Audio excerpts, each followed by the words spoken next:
Channel Mahalakshmi की ओर से आप सबको सादर जय जय। जरा हटके में आपके पास कुछ अनोखी बात जो विश्वसनीय है, चमत्कारी है, अतिशयकारी है, सोचने वाली नहीं है, पर लगता है जैसे अचंबा है। 8वां अचंबे के रूप में कहते हैं। आज जब जगह जगह मंदिरों में चोरी की बात आ रही है ना, कि चोरी हो गई, पता नहीं चला, कुछ भी नहीं हुआ, ऐसे ही आज चोरी की घटना बताते हैं। लेकिन विश्वास नहीं होगा आपको कि हम जहां की बता रहे हैं वह यूपी की है, जहां पर ना कोई मंदिर के अंदर पूजा गार्ड होता है, ना कोई माली होता है देख रेख करने वाला। सुबह मंदिर खुल जाता है और शाम को, रात को बंद किया जाता है। कोई देख रेख करने वाला नहीं है। उस पूरे कस्बे में कोई दिगंबर जैनी नहीं है, और तब भी आज 70 सालों बाद भी वह चमत्कारी अतिशयकारी मंदिर कहा जाता है।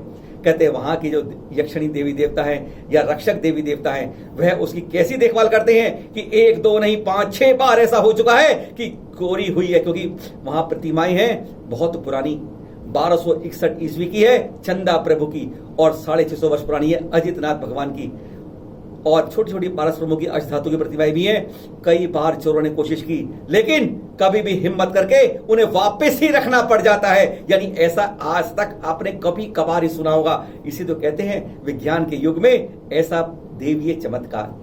बात आज हम कर रहे हैं आपसे शामली और बड़ौद के बीच की बात कर रहे हैं। शामली चले या बड़ौद से चले, बीच में पहुंच जाएंगे तो एलम कस्बे के अंदर पहुंच जाएंगे। वहां पर है अजितनाथ भगवान जी का मंदिर है, 150 गज में बना हुआ है, लगभग 1950 के लगभग बना है, और आजकल उसकी नरेंद्र जैन जी का परिवार कर रहा है, जो इस समय वो भी एलम से निकलकर आज दिल्ली में जाके बस गया है किशन के अंदर।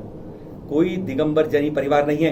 एक स्थानकवासी थे जिनको कुछ टोंट कर दिया, आज वो उसको दिगंबर बनकर उसकी रोज मूर्ति पूजा करते हैं, अभिषेक करते हैं, सब कुछ करते हैं वहां पर। गत 7 सितंबर को, यानी अभी कुछ दिन पहले रात को 2 बजे ताला तोड़ा 2 चोरों ने, अंदर प्रवेश कर गए, वेदी को तोड़ा, अंदर हाथ लगाया जैसे चंदा प्रभु पर, जैसे उनकी गिक्की बन गई तुरंत उसके अंदर। वहां पर कभी जब पुलिस की गश्त नहीं होती है, अचानक पता नहीं रात को 3 बजे कौन से पुलिस के अंदर ऐसा आया कि वह गश्त लगाते लगाते उस मंदिर पे आके रुक गए। दरवाजा बंद था, पता नहीं चलता रहा चोर है अंदर या ताला तोड़ दिया गया है। मन किया वह पता नहीं कैसे कोई खींच के दरवाजे तक लाया, तब उन्हें मालूम चला यहाँ कुछ तोड़ा हुआ है। अंदर प्रवेश करते हैं और पर्दाफाश हो जाता है और वो रंगे हाथ पकड़े जाते हैं चोर। कोई नई बात नहीं है कभी पकड़ लिया तो, लेकिन इसके बाद जो पिछले इतिहास होता है वह इत्तेफाक नहीं होता है। वह बताता है कि यहाँ के रक्षक ऋषि देवता आज तक उसकी बात को कहते हैं सुरक्षा कर रहे हैं मंदिर की। हिम्मत नहीं होगी किसी की चोरी करने की। 30 साल पहले की बात है। उससे पहले एक महिला आई, उसे मालूम चला था कि मंदिर खुला रहता है। वह मंदिर में गई, चंदा प्रभु की अतिशयकारी मूर्ति जो 1261 वर्ष की है, यानी लोग जानते हैं जितनी सैकड़ों वर्ष पुरानी होती है उसकी कीमत लाखों में लगती है इंटरनेशनल मार्केट के अंदर। नीयत बिगड़ गई, उठाकर ले गई। रात को उसको स्वप्न आया, तूने बहुत बड़ा गलत काम कर दिया है, माफी मांग ले, वापिस रखिया, नहीं तो बहुत खामियां जो धोना पड़ेगा। उसने सोचा सपना ही तो है, नहीं गई। 2 दिन के अंदर उसके पति की दुर्घटना में मृत्यु हो जाती है। सपना फिर आता है, अब भी मान जा, नहीं तो और नुकसान होगा। कप कपाते हाथ थे, दोपहर को जाके वापिस रखाती है मंदिर में, लेकिन उसकी बर्बादी का आज तक वह उठ नहीं पा रही है। आप समझेंगे ऐसी क्या बात हो गई। इससे पहले और चलते हैं। एक समय की एक महिला, जिसको पहले कहते थे सामग्री चढ़ाते थे वहां पर चावल की, उस जोगन को सामग्री वापिस निर्माले को दे दिया था, ले जा कोई बात नहीं है। लेकिन उसकी नीयत में खोट आया। उसे मालूम था कि वहां की वेदी बंद खुली, दरवाजा खुला है, माली नहीं, गार्ड नहीं है, वेदी का चाबी जो है ऊपर वेदी पर रखी होती है। कोई जाता है, अभिषेक करता है, खोलता है, कर लेता है, बंद करके चाबी वहीं। जोगवन ने दोपहर को ताला खोला, उसे मालूम था, और चुपचाप उस छोटे वाले पारस प्रभु की मूर्ति को वह वहां से ले आती है, घर लाती है। लेकिन तभी उसको मालूम चलता है कोई उससे कह रहा है कि बर्बाद हो जाएगी, मत उठा, वापिस रखिया, लेकिन वह नहीं मानती है। 2 दिन तक उसकी हालत खराब हो जाती है, बदमाश हो जाती है। वह जाते हुए चरणों में पड़ जाती है और माफी मांग लेती है, मुझसे गलती हो गई, मैं अपनी वापस रखने जा रही हूं। उसके बाद उसकी हालत थोड़ी में सुधार आता है। यह कोई वैसी बात नहीं है, जो मानते हैं उनके लिए अद्भुत है, चमत्कारी है। उससे पहले एक व्यक्ति और कहां का है उसके बारे में जानते हैं, नाम नहीं बताएंगे। वह स्वयं उस पारस प्रभु की छोटी वाली प्रतिमा को लेकर घर चला जाता है। गलत इरादे से नीयत खराब होती है। मालूम चल जाता है जिसने चोरी की है उसके रख रखाव करने वाले मंदिर वालों को। वे कुछ नहीं कहते हैं, लेकिन कुछ दिनों बाद वह रखने आता है वापिस, क्योंकि उसको कहा जाता है जैसे कोई आवाज दे रही है, पैर पड़ ले, माफी मांग ले, तेरी जिंदगी सुधर जाएगी, नहीं तो ऐसे ही बर्बाद होती रहेगी।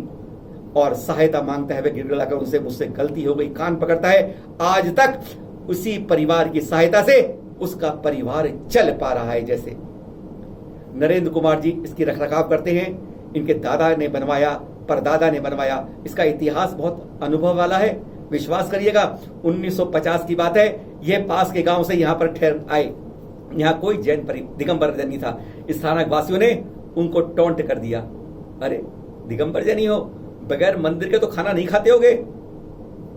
इनके दादाजी को बात लग गई और बस उन्होंने अपने पिताजी से कह दिया, जब तक यहां मंदिर की नींव नहीं खुदेगी मैं खाना नहीं खाऊंगा। सोचा कोई बात नहीं है, लड़का है, लड़कपन है, एक दिन में मान जाएगा। 1 दिन, 2 दिन, 3 दिन हो गए, उसने भोजन नहीं लिया। अब घड़बड़ाहट हुई, ये तो अडिक हो गया है। पास के गांव से जाकर पता करा, भाई जिद है तो करना ही पड़ेगा। उन्होंने 150 गज जगह खरीदी मंदिर के लिए और पास में अपने ठहरने के लिए 80 गज की जगह खरीदी, तब इसकी नींव बनी। उसके बाद जयपुर से ये अतिशयकारी प्रतिमाएं लाई गई यहाँ पर महाराज के सामने। कहते हैं कि जैसा हस्तनपुर में 100 बड़े बड़े पंडाल लगते थे, टेंट लगते थे, ऐसे 100, 200, 300 टेंट लगाने पड़े, 100 हाथी आने पड़े। यह विश्वास नहीं होता कि उस समय इस मंदिर के लिए इतने लोग आयोजन होंगे। कमाल की बात हुई थी और फिर यह मंदिर बन गया और इसके यहां से चमत्कार शुरू हुए। कहते हैं ना, जितने अच्छा नमस्कार होता है, भावों से निर्मल होता है, वहां पर चमत्कार स्वतः हो जाता है। कहते हैं आज भी रक्षक देवी देवता हर मंदिर में होते हैं, जो जिन बिंबों की उत्तरे रक्षा करते हैं। जैसे ही गलत नियत होती है उसे पकड़कर वह वापस कान पकड़वा देते हैं, वरना उनका पूरा परिवार ही बर्बादी पर पहुंच जाता है। सुरक्षित रहिए। और ऐसी गजब की बात सचमुच कहते हैं, ऐसे कभी मत करिए। मंदिर में आकर खोट कभी मत करिएगा। निर्माल्य को कभी मत भक्षण कीजिएगा, कभी उपयोग में मत लाइएगा। और निर्मल भावों से कहे तो कहते हैं खाली हाथ जाते हैं, झोली भर कर आते हैं। फिर मिलेंगे नए एपिसोड में आपके साथ। सादर जय जिनेंद्र।